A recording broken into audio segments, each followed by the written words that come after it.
Hello and welcome back. This is Lifestreams, and I'm your host, Jenkins, and I'm glad you could join me today. I want to take us into the book of Mark, and I hope to bring some encouragement to you. If you, for those of you that are in ministry, or maybe you're embarking on a ministry, or you're praying about embarking on a ministry, or maybe you've been in ministry a long time, or maybe you've been in ministry for that length of time where you discover that it's not quite what you expected it to be, that maybe things aren't going as smoothly as you had planned or envisioned, or you're getting more pushback than you had expected. And so today I want to hopefully bring you some encouragement in the middle of your situation, wherever you're at.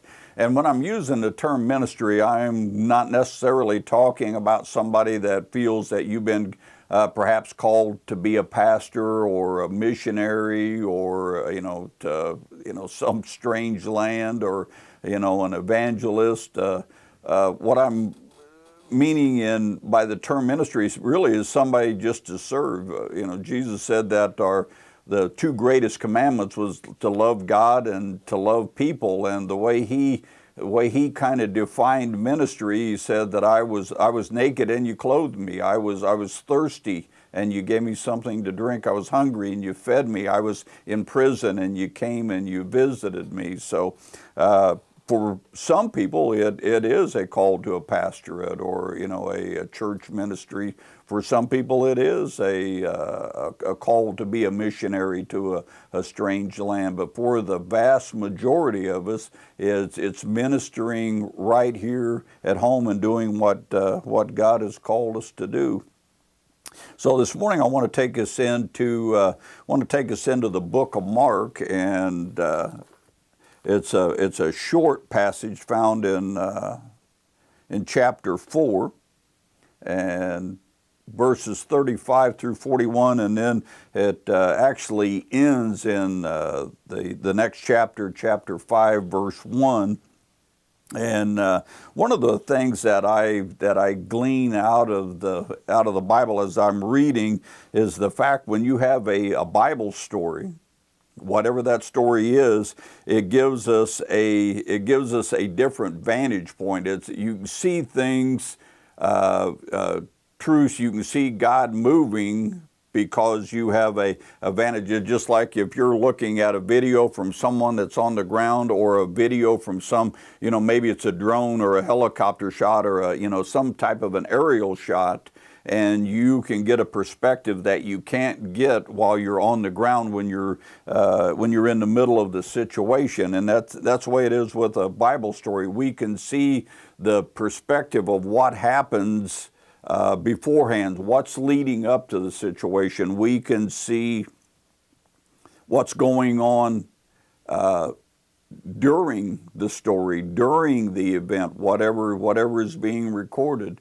And we can also see the ending, and many times we can garner truth out of it, or how God was moving, or how God was intervening. Maybe that the participants or the character in the story couldn't see at the time, and it's the same way for us. And so I think it's immensely helpful that especially in times that we may find ourselves discouraged or overwhelmed, and if we can go into the Word and we can see these perspectives, it helps our faith. And so, like I said, this is found in the book of Mark, in chapter 4. Begin reading in verse 35. And what I want to do, I want to go through it and read through it, and then we will go back and unpack it. And it's just a few short verses, but it amazed me how much truth and how much perspective that is packed in to this short number of verses. And this morning I'll be reading out of the NIV, and the heading on the passage is called Jesus Calms the Storm. And it simply says, as evening came, Jesus said to his disciples, let's cross to the other side of the lake. And so they took Jesus in the boat and started out, leaving the crowds behind, although other boats followed. But soon a fierce storm came up, and high waves were breaking into the boat, and it began to fill with water. Now Jesus was asleep at the back of the boat with his head on a cushion.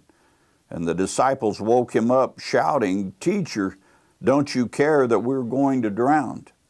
And when Jesus woke up, he rebuked the wind and said to the waves, "Silence, be still." And suddenly the wind stopped, and there was a great calm. And then he asked them, "Why are you afraid? Do you still have no faith?" And the disciples were absolutely terrified. "Who is this man?" they ask each other, "that even the wind and the waves obey him." And so they arrived at the other side of the lake. So like I said, just a few short verses there, but I want to go back in and as we go through this, I want to just unpack some truths that spoke out to me, and hopefully it'll encourage you.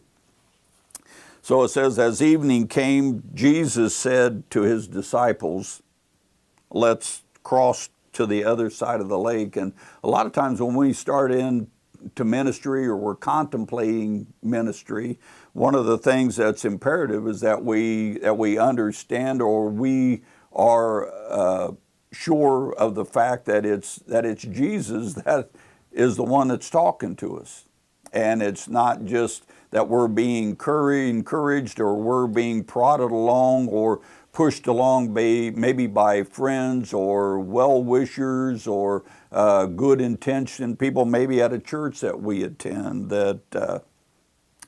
or sometimes it may be our own pride, that maybe we have seen somebody that's in a ministry position, and what we see is the front persona. We see that person when maybe they're on the platform and they're leading worship, or they're on the platform and they're preaching, and they seem to have an audience, they seem to have a voice, they seem to be being respected, and maybe that is attractive to some people. That I have talked to people in my ministry career that felt like they were being called to pursue some type of ministry, and I just had this feeling that it was for the wrong reasons, that it was not God calling them or Jesus calling them into a ministry, but rather it was about a position or a title or them seeking recognition. And I want to caution you this morning,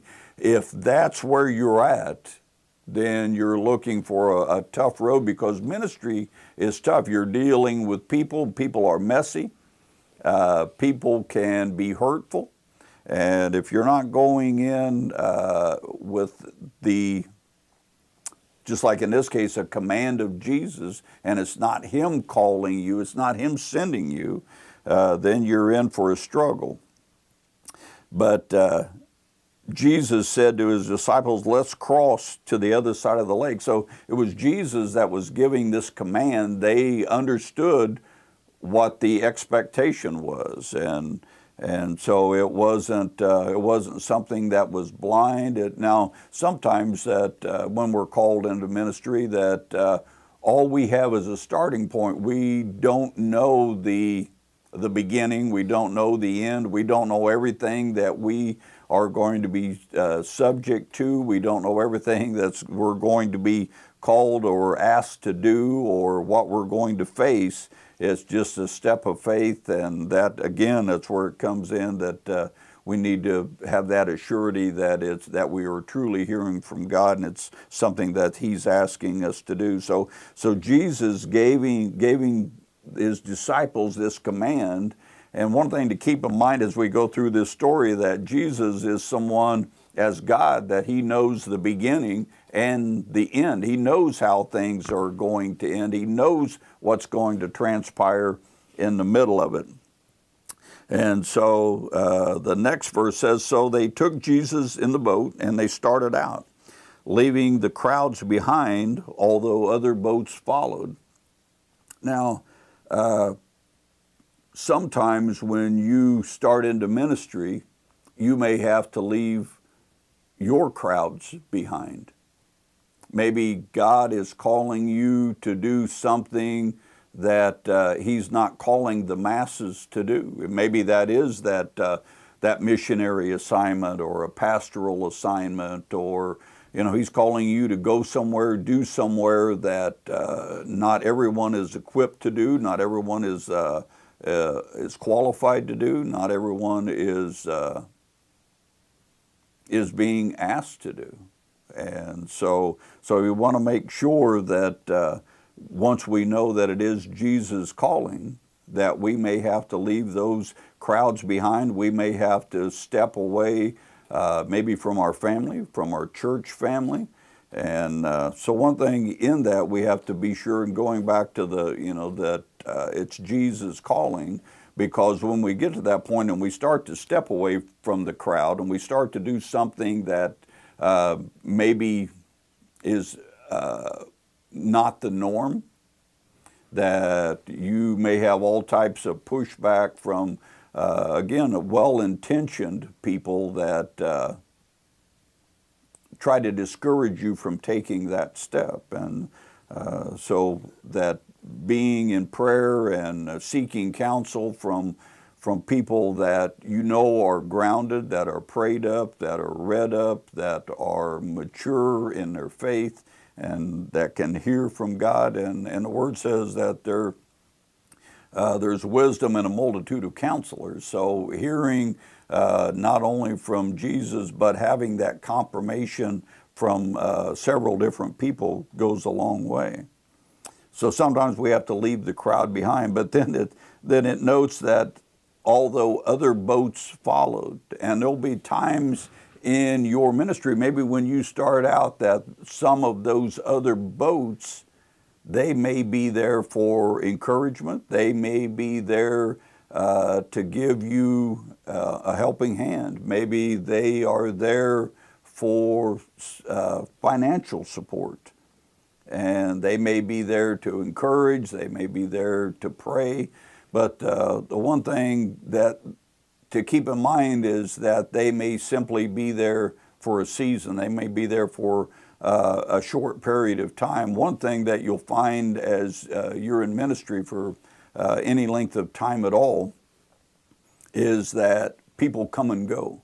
And as you're in ministry, your ministry path may intersect with someone else's, and at that intersection, you may begin to parallel, or you may begin to travel that journey together and actually work and minister together. It may be that you minister in that mode for a season. Maybe a couple of years, maybe many years. And then at some point, my ministry path and your ministry path may veer off, and God may take us in different directions. And then at that point, we no longer minister together. We may remain friends and stay in contact. But it may be then at that point we intersect with someone else, and God takes us into a different type of ministry, or a new season of ministry, or a new direction. And so that's one thing that we want to keep in mind. But sometimes the other boats or the other people that are there for the opposite reason. They are there as oppressors. They are there to buffet you. They are there to discourage you.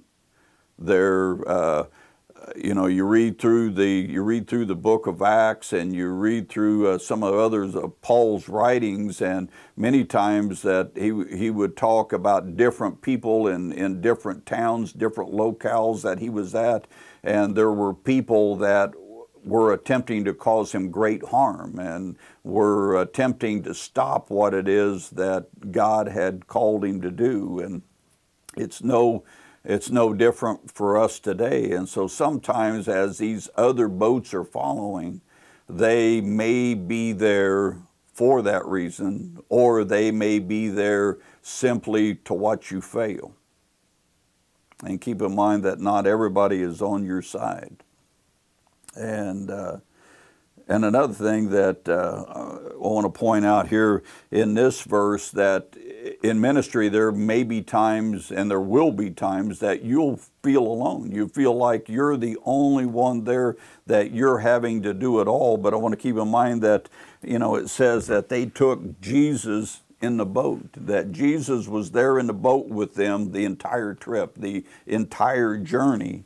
And so even though we may feel alone, we got to keep our eyes on the fact that Jesus is still there with us, and just like he was with them the entire trip. And so we go on to the next verse, and it says, "But soon a fierce storm came up, and high waves were breaking into the boat, and it began to fill with water."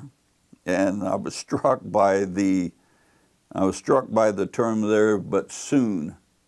And sometimes it doesn't take very long when you step out. It doesn't seem like it takes very long for the enemy to begin to do all that he can do to discourage you and try to turn you around, to try to cause you to give up, to cause you to question what it is that you're doing, and did you really hear from God? Maybe Sister so-and-so was right when they were telling you, and after church one Sunday morning, that you were all wrong and you're not hearing and you shouldn't do what it is that you thought God was telling you to do. And the other thing to point out here, it wasn't just a little bobble, or it wasn't just a little bit of a breeze, but this was a fierce storm.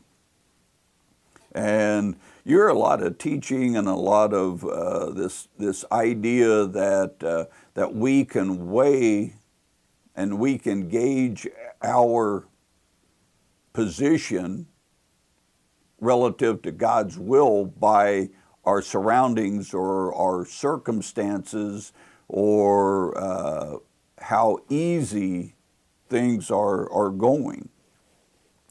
And that if you are facing resistance and just struggles, and it seems every direction that you turn, it seems like you're running into a closed door, or you're just beating your head against the wall, or nothing that you're doing seems to be producing fruit, or doesn't seem to be you're not reaping anything from your labor. And the teaching goes is that Jesus owns the cattle on 1,000 hills, and that he can open doors that no man can open, and he has all the resources, and they try to make it that if you are in God's will, that it's easy sailing. But if you go through the New Testament and the early church, and the lives of the apostles and what they struggled with, that is more often than not, it was a struggle. It was persecution, which is what caused the church to be scattered among the known world. You start reading in the book of Acts, and you read about Paul's travels and the number of times that he was beaten and flogged and beaten with rods and stoned and left for dead and shipwrecked and hungry and having to sneak out of town in order to protect his life. And you read some of the other apostles who were crucified, who were beheaded in prison. And there's nowhere in here that I get that simply because you are in God's will that it is smooth sailing. We read, about Paul and Barnabas, and here they are after being beaten and whipped and flogged, and they're in chains in an inner dungeon, and here it is at midnight.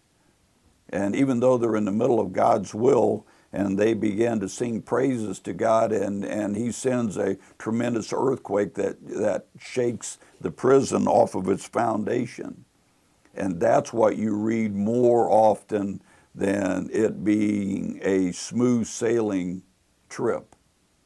So you cannot use your circumstances as an indicator of whether you're in God's favor or whether you're in the middle of God's will. I think a lot of time that God uses your circumstances and the struggles and the tough situations that draw us closer to Him and make us more reliant on Him rather than the other way. Otherwise, we think that it's something we're doing on our own, or I can handle this, God. I don't necessarily need your help right now. When things get tough, I'll call you. And so it was a fierce storm. It come up very soon, and we see that there were high waves were breaking into the boat, and it began to fill with water, and that elicited fear in them. Now, keep in mind that this group of disciples, many of them were fishermen. They had been raised on the bank of the Sea of Galilee. They were used to being around boats, being in boats. They were used to the Sea of Galilee and its quirks and its storms and different seasons. They were young men. They were strong. They were stout. They knew how to handle a boat. They knew how to handle the oars, and at the same time, they knew how to recognize the limits of the boat that they were in. But what they were looking at the boat as their security. And sometimes when we're in ministry, we're the same way. We begin to look at our surroundings. We begin to look at maybe how many pastors we have on staff, or how much money we're bringing in, how much of an impact we seem to be making, and we begin to look at our physical surroundings as being our security rather than relying on God who sent us. So they could see with their own eyes in the physical that they were in trouble. And sometimes when we're in ministry, we begin to look at the same thing. We begin to look at our surroundings. We begin to look at maybe whatever is going on around us and whatever storm we are in the middle of. And we begin to look at our surroundings rather than looking to Jesus. And now that takes us to the next verse, that Jesus was sleeping at the back of the boat with his head on a cushion. Now, I don't know why that is significant, but to me, I guess it gives this picture that Jesus was comfortable, that he wasn't alarmed, he wasn't concerned, and that is a point to take when the person that is in the know is not alarmed. Then perhaps we shouldn't be either. And so there he is, he's in the back of the boat, he's sleeping, he's got his head on a cushion, and the disciples, they have the good sense that they go to him and they wake him up and they shout, "Teacher, don't you care that we're going to drown?" See, now they're not aware at this point in time that really of who Jesus is. They're definitely not aware that he's not going to drown because he can walk on water.